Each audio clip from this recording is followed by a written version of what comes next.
अस्सलाम वालेकुम नाज़रीन, आप देख रहे हैं ये है मछली का दिल। आप देख सकते हैं कि ये है मछली का दिल। ये देखें, वाह भाई वाह, वाह भाई वाह। ये है जी मछली का दिल। आप देख सकते हैं नाज़रीन कि मछली का दिल अब भी धड़क रहा है।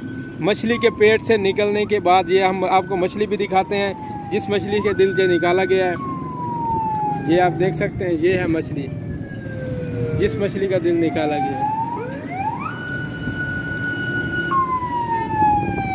ये आप देख सकते हैं काटने के बाद।